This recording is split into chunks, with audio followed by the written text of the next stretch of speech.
Which group of people with long COVID are more susceptible to mental illness?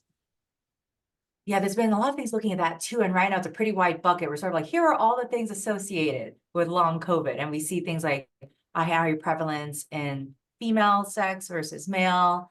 We see a higher prevalence in folks who had a lot of like chronic medical conditions ahead of time. So if you, again, inflammatory based, so if they have things like diabetes or something causing like high blood pressure, those sort of things pre-existing seems to make people more vulnerable.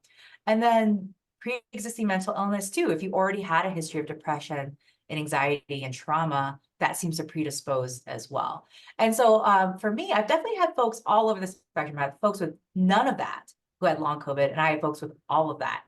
Anecdotally, I have seen that the more of those things you have and the more mental health history you've had, it does seem to take longer for the symptoms to resolve versus someone who really didn't have any of that and then developed new onset depression, anxiety, other physical symptoms after their COVID infection. So, I think jury's out, but that seems to be what we're kind of seeing clinically.